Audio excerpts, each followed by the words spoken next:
بہت سی خطائیں، بہت سی کوتاہیاں اور بہت سے گناہ سرزد ہو جاتے ہیں جن کا ہمیں پتہ بھی نہیں ہوتا، لیکن اللہ پاک کی ذات بہت غفور الرحیم ہے، وہ معاف کرنے والی ذات ہے، اور یہ ہمارے گناہ ہی ہوتے ہیں جو ہمیں کامیابیوں سے روک کے رکھتے ہیں۔ جب ہم اللہ پاک سے استغفار کرتے ہیں اور اپنے گناہوں کی توبہ کرتے ہیں تو اس کے بعد ہمارے پہ در کھلتے ہی چلے جاتے ہیں، اور انسان کو پتہ بھی نہیں ہوتا کہاں کہاں سے اللہ پاک اس کو نوازنا شروع کر دیتا ہے۔ لیکن اس کے لیے ضروری ہے کہ سچے دل سے توبہ کی جائے، اور کس طرح سے توبہ کی جائے اس کے بارے میں آج کی ویڈیو میں بات کریں گے۔ السلام علیکم and welcome back to my YouTube channel. I hope کہ آپ سب خیریت سے ہوں گے۔ الحمدللہ میں بھی بالکل ٹھیک ہوں۔ اچھا، اب میں بات کری تھی استغفار کی۔ میں نے اس سے پہلے بھی ایک ویڈیو بنائی تھی استغفار کے حوالے سے، کیونکہ مجھے اپنی زندگی میں یہ ایک بہت بہت پاورفل عمل لگا، اور میں نے اس سے، آپ یقین کیجئے، اپنے ایسے کام ہوتے دیکھے ہیں جو کہ شاید مجھے لگتا تھا کہ ناممکن ہے، لیکن میرے اللہ کے لیے کچھ ناممکن نہیں ہے۔ اللہ کے لیے تو ہر چیز کن فیکون والا کام ہے، وہ تو بس ایک دفعہ کہہ دے اور انسان کے تمام مسائل حل ہو جاتے ہیں۔ آپ نے اکثر جگہوں میں پڑھا ہوگا کہ اللہ کے نبی صلی اللہ علیہ وسلم 70 بار دن میں استغفار کیا کرتے تھے۔ اللہ کے نبی تو پاک ہوتے ہیں، وہ تو معصوم ہوتے ہیں نبی۔ اگر نبی اتنا استغفار کر رہے ہیں تو ہم تو بہت گناہ گار انسان ہیں، ہمیں تو کئی دفعہ دن میں استغفار کرنا چاہیے، اپنے گناہوں سے توبہ کرنی چاہیے۔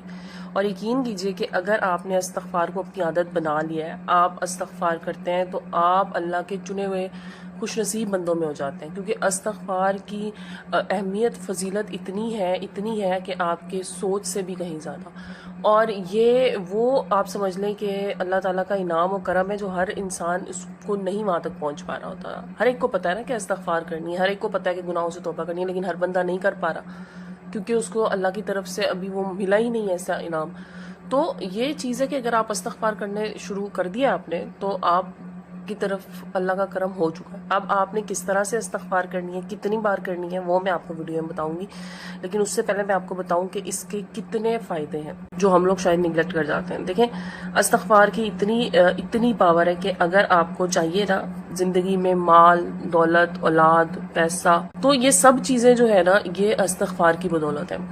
میری اپنی ایک کزن ہے، اور ان کے یہاں شادی کے 8 سال بعد اللہ پاک نے انہیں بیٹا دیا، ماشاءاللہ اب تو بڑا ہو گیا۔ بات ہوئی اسی طرح سے، تو میں نے ان سے کہا کہ اچھا، ڈاکٹرز کا تو ٹریٹمنٹ ظاہر ہے کرا رہی تھی، تو میں نے ان سے کہا جی آپ نے اس کے علاوہ کیا چیز آپ نے جو ہے نا وہ کی؟ تو انہوں نے کہا جی میں نے مجھے جو کوئی بتا دیتا تھا میں پڑھ لیتی تھی، لیکن پھر مجھے استغفار کا پتہ لگا، اور میں نے اس کو پورے دل جمعی کے ساتھ، پورے یقین، ایمان، اعتماد کے ساتھ کیا کہ بس اللہ پاک میں اتنا ہی کر سکتی ہوں، اس سے زیادہ میرے میں طاقت نہیں ہوں کہ میں نے اب بس مجھے میرے گناہوں کو معاف فرما۔ اور یقین کریں آپ، میڈیکل ایشوز ان کے بہرحال تھے، اوبیسٹی بھی تھی، ویٹ بھی بہت زیادہ تھا، لیکن یہ اللہ کی طرف سے بڑا کرم ہوا ان پہ کہ 8 سال کے بعد ان کے اللہ پاک نے اولاد دی، ان کو بیٹا دیا۔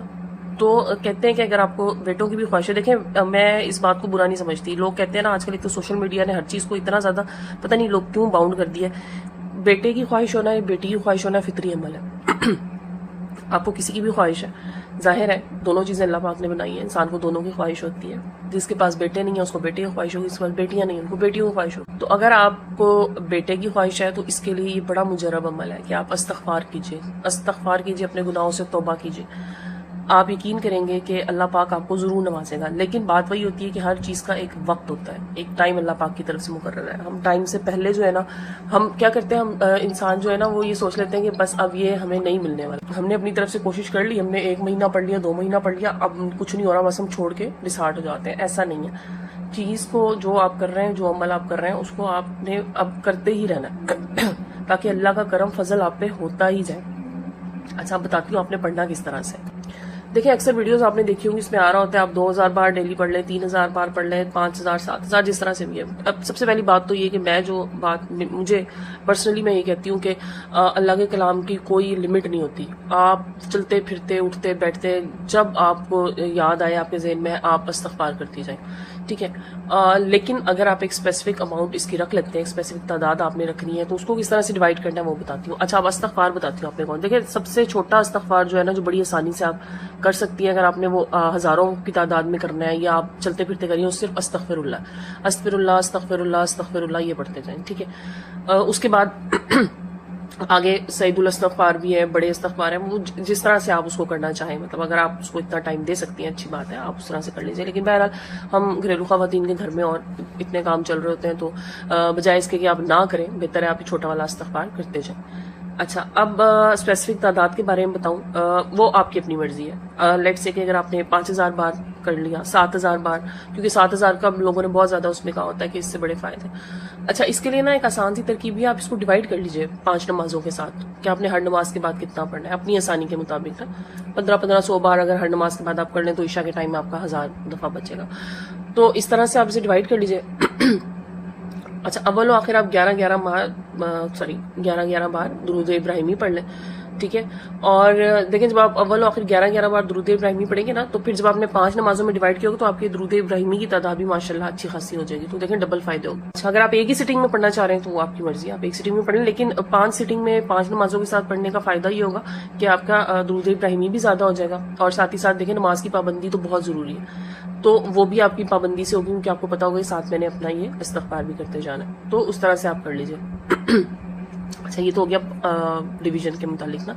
لیکن جیسے میں نے پہلے کہا تھا نا کہ اگر آپ اس طرح سے نہیں کرتے تو آپ بغیر گنتی کے بغیر اس کے پڑھیں نا، مطلب وہ تو بیش بہا آ جائے گا نا، وہ تو کسی گنتی میں نہیں ہوئے گا، آپ چلتے پھرتے جیسے مرضی. اور میں ایک چیز آپ کو اور بتاؤں، جب آپ پڑھنا شروع کر دیں گے نا آپ کو عادت ہو جائے گی، تو یقین کیجئے آپ کے دل سے ہر وقت آپ کو استغفار کی آواز ہی آئے گی. یہ میرا بالکل ذاتی تجربہ ہے. سم ٹائمز ایسا ہوتا ہے، میں نے ایک چیز نا اپنے آپ کے لیے نوٹ کر لی. میں آپ کو ایک بات بتاؤں، میرے دل میں جب کوئی برا خیال آتا ہے نا کسی انسان کے بارے میں، ظاہر ہے ہم بندہ بشر ہیں، ہم سے ہو جاتی ہیں غلطیاں بھی، کوئی غیبت بھی ہم لوگ کر بیٹھتے ہیں، یا کسی کوئی پرانی بات یاد آ جاتی ہے، دل بڑا دکھتا ہے. اور بعض لوگ ایسے ہوتے ہیں جو صرف دنیا میں آپ کو دکھ اور تکلیفیں دے رہے ہوتے ہیں. تو جب کوئی ایسا انسان بھی میرے ذہن میں آ جاتا ہے نا میرے دل میں، تو بجائے اس کے کہ پہلے ایسا ہوتا تھا، پھر میرے دل میں اب اس کے بارے میں بڑے عجیب خیالات آنا شروع ہو جاتے تھے کہ انسان ہے، بد دعا بھی نکل جاتی ہے دل سے. اب میں ایسا کرتی ہوں، جب خیال آئے نا اس طرح کوئی، تو میں ساتھ ہی استغفار کرنا شروع کر دیتی ہوں. ایک تو میرا دھیان اس طرف سے ہٹ جاتا ہے، دوسرا میں اس برائی کی طرف بھی نہیں جاتی کہ میں اس کے بارے میں کچھ برا سوچنا شروع کر دوں. دیکھیں میں کون ہوتی ہوں کسی کے بارے میں برا سوچنے والی؟ کیا پتا وہ انسان مجھ سے زیادہ بہتر ہو اللہ کی نظروں میں، کیا پتا مجھ سے کئی غلطیاں اور کوتاہیاں ہوئی ہوں، تو اللہ پاک میری پکڑ نہ کر لے وہاں پہ. تو میں اس لیے وہاں پہ استغفار کرنا شروع کر دیتی ہوں کہ اللہ پاک مجھے معاف کرے. اور اگر آپ کی معافی اللہ کی بارگاہ میں قبول ہو گئی نا، تو یقین کیجئے آپ کو وہ رنگ لگیں گے نا کہ دنیا دیکھے گی. اور بعض لوگوں کو آپ نے دیکھا ہوگا کہ بڑے ان کو جو ہے نا اللہ کی طرف سے عرشوں کے رنگ لگے ہوتے ہیں، اور وہ لوگ بڑے کامیاب ہو رہے ہوتے ہیں. تو پیچھے کچھ نہ کچھ ایسی ریزنز ضرور ہوتی ہیں. ایک تو اپنا ہاتھ ہمیشہ دینے والا رکھیے، بانٹ کے کھانے والا رکھیں. آپ کے پاس 10 ہے نا، اس میں سے 5 دے دیں، 5 اپنے لیے رکھ لیں. اگر 8 دے دیتے ہیں تو میں تو کہتی ہوں پھر تو آپ بہترین ہیں. لیکن اگر آپ 5 ہی اس میں سے شیئر کر لینا، تو وہ 5 آپ کے لیے اللہ میاں اس 5 کو 10 گنا بڑھا کے آپ کو دے دے گا واپسی میں. تو ہمیشہ دینے والا ہاتھ رکھیے، لوگوں کے لیے آسانیاں پیدا کرنے والے بنے. ضروری نہیں ہے پیسے سے آسانیاں ہوں، آپ کے اچھے الفاظ بھی لوگوں کے لیے بڑی آسانیاں پیدا کر سکتے ہیں. آپ کا کسی سے اچھے طریقے سے بات کرنا، خوش اخلاقی سے بات کرنا، کسی کے لیے اچھا مشورہ دے دینا، یہ سب چیزیں بڑی اہمیت کی حامل ہیں. اور میں آپ کو بتاؤں، دعائیں بڑی لگتی ہیں انسان کو. یہ دعائیں ہوتی ہیں جو انسان کو کہیں سے کہیں پہنچا دیتی ہیں، جو انسان کو فرش سے عرش پہ پہنچا دیتی ہیں. تو لوگوں سے دعائیں لیجئے، اپنے گناہوں کی اللہ پاک سے مغفرت، اللہ پاک سے معافی مانگیں. ہمیں نہیں پتا کہ ہم لوگ کہاں کہاں لوگوں کی دل آزاری کر بیٹھتے ہیں، کہاں کہاں ہم کون سے گناہ کر بیٹھتے ہیں، اور وہ کون سی ایسی جگہ ہوتی ہیں جہاں پر ہم نہ چاہتے ہوئے بھی گناہ اپنے سر لے لیتے ہیں، جہاں پہ مطلب ہمارا کوئی عمل دخل بھی نہیں ہوتا، لیکن پھر بھی ہم کوئی نہ کوئی ایسی بات کر جاتے ہیں جس سے وہ گناہ ہمارے سر آ جاتا ہے. بعض دفعہ ہوتا ہے نا ہم دوسروں گناہ بھی اپنے سر لے لیتے ہیں. تو بس ان سب سے معافی مانگیے، استغفار کیجیے، استغفار کا ورد کثرت سے کیجیے اپنی زندگی میں.